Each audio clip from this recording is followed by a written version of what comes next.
Alcaraz badly wanted to win, wanted to come out and penetrate the court enough, and he has that kind of confidence in his game. Alcaraz has said chess helps him stay focused and make faster decisions during matches. Carlos Alcaraz has finally solved tennis, and a coach with decades of elite experience just said it first. This didn't come from a fan account or a pundit chasing engagement.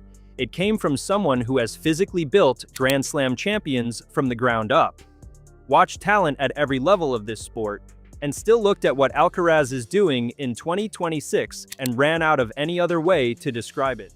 The youngest career Grand Slam winner of all time. Here are the facts. 12 matches played this year, 12 wins. Career Grand Slam completed in Melbourne at 22 years old, the youngest man in the entire history of this sport to do it. Djokovic was beaten in the Australian Open final, ending a 10-0 record across 10 finals stretching back to 2008, nearly 2 decades without a single loss. Doha won straight after without breaking a sweat. 2,500 ranking points banked before February even finished. More than it took Alcaraz 4 full months to collect in 2025. Indian Wells starts today, right now. The gap between Alcaraz and the rest of the tour isn't shrinking, it keeps widening. The coaching world has finally stopped pretending otherwise. One respected voice went public with it, the rest are sitting on the same thought privately. Once you hear exactly what was said and the full context behind it, the word solved stops feeling dramatic. It just feels late. This channel is worth a subscription. Hit that button before we get into it, because the breakdown coming up reframes everything. Before getting into Alcaraz specifically, let's establish what solving tennis would actually look like. The phrase gets thrown around constantly, but nobody ever defines it properly. Tennis at the elite level has always rewarded specialization.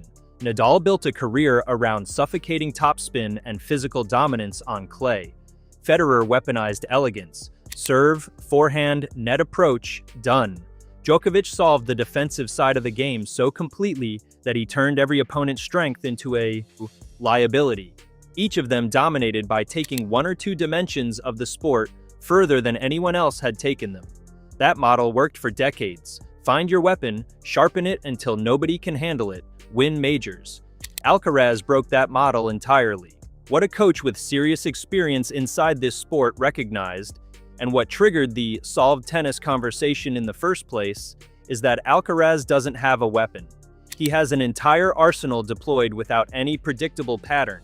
Drop shot from behind the baseline, forehand winner from a defensive position, net approaches that shouldn't work at his pace. Serve that gets him free points when nothing else is working.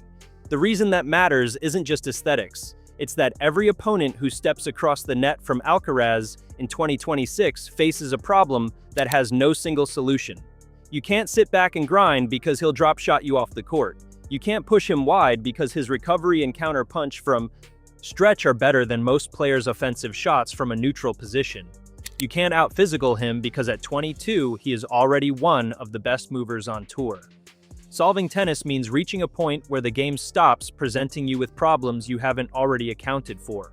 And right now, in 2026, that is exactly where Alcaraz operates.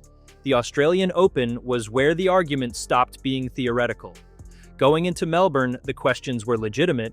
Alcaraz had never gone past the quarterfinal stage at the Australian Open. He had a 0-3 record against Djokovic on hard court coming into the tournament. His long-term coach, Juan Carlos Ferrero, was gone after 7 years, replaced by Samuel Lopez, a 55-year-old Spaniard who had been working under Ferrero and had never previously held a head coaching role at this level. Every single one of those concerns got dismantled across 2 weeks in Melbourne. Alcaraz reached the semi-final without dropping a set. Alexander Zverev pushed him to the edge in that semi-final. A player who had been in outstanding form and presented genuine physical problems with his serve and baseline power. Alcaraz got through it. Then came the final against Djokovic, a man who had won 10 Australian Open finals without losing once across a career stretching back to 2008. The scoreline was 2-6, 6-2, 6-3, 7-5.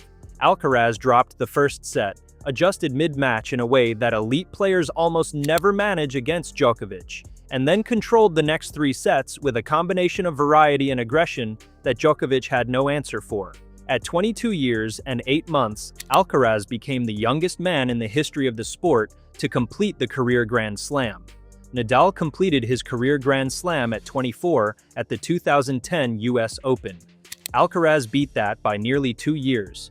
The response from Alcaraz after Melbourne? He flew to Doha for the Qatar Open and won that too. Arthur Fils in the final, beaten 6-2, 6-0. That scoreline isn't a misprint. Alcaraz dropped 2 games in a title-winning final at an ATP event against a player ranked inside the top 20. 12 matches into 2026, 12 wins. 2,500 ranking points collected across 2 tournaments, a total that took him until April to reach across the entire 2025 season. The lead over Jannik Sinner in the ATP rankings currently sits at 3,150 points. That gap keeps growing. Here is what makes the solved tennis conversation different from standard post-tournament hype. It didn't come from the media cycle that generates a new narrative after every major. It came from inside the coaching community, from someone who evaluates tennis differently to a journalist or a fan. Coaches watch matches looking for problems. They identify weaknesses, patterns, tendencies that opponents can exploit. Their entire professional existence is built around finding the crack in any player's game. When a coach with real elite-level experience looks at Alcaraz in 2026 and reaches for the language of completion of a player who has addressed every dimension of the sport at once, that carries a different weight entirely. What was said publicly pointed at something specific: the completeness of Alcaraz's style, the fact that he delivers more variety, not less, under pressure, that his game has influenced how tennis is being taught at every level, from professional training academies down to club courts, that the combination of physical tools, tactical intelligence, and genuine love for competition has produced something the sport hasn't encountered before in quite this form.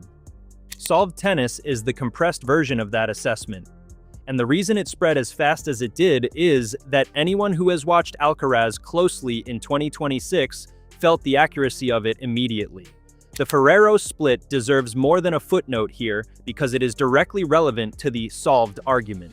Juan Carlos Ferrero spent 7 years building Alcaraz. The relationship started when Alcaraz was 15 years old and moved to the Ferrero Tennis Academy in Villena.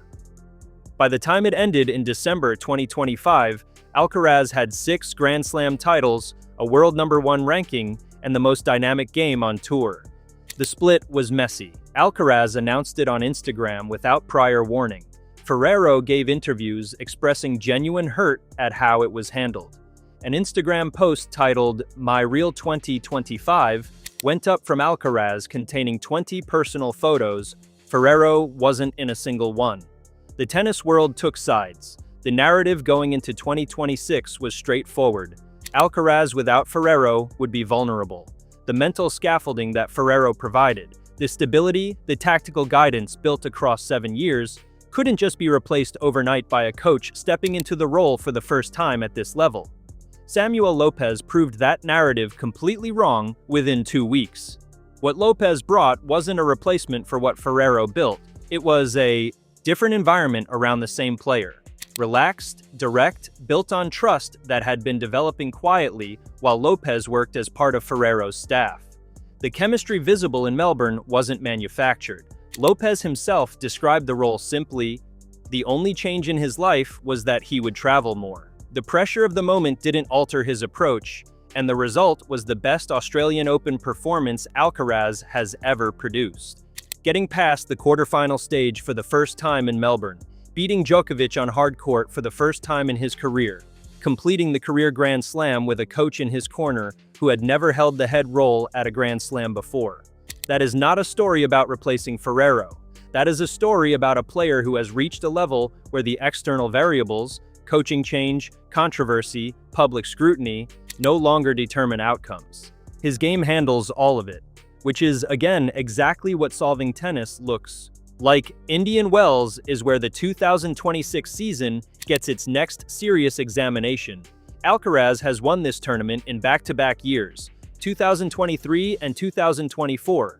His only losses at Indian Wells across his entire career came against Andy Murray in the first round on debut in 2021, a semi-final defeat to Nadal in 2022, and a 3-set semi-final loss to Jack Draper in 2025 that ended a 16-match winning streak at the event. Draper is back, Sinner is back, Djokovic is in the draw. The Masters 1000 field is as strong as it gets outside of a Grand Slam. And Alcaraz walks in 12-0, emotionally settled by his own admission, with a coaching setup that has already delivered beyond every expectation. He said it himself before Indian Wells began. The key to 2026 isn't technical, it's emotional. He controls himself on court now in a way he couldn't previously. In a calm place, the solutions come. That quote matters more than it sounds, because what separates the players who peak briefly from the ones who sustain dominance across years is exactly that. The ability to find clarity when matches get complicated. Alcaraz in 2026 finds it faster, at higher pressure against better opponents than at any previous point in his career. The coaching world saw it, said it, and the rest of the tour is now living with the implications. This is what finally solving tennis actually looks like. Not a perfect player, a complete one, and a coach who has seen everything this sport has to offer, looked at all of it, and couldn't find a better word than solved. If this breakdown landed differently to what you usually find on this topic, that's the point.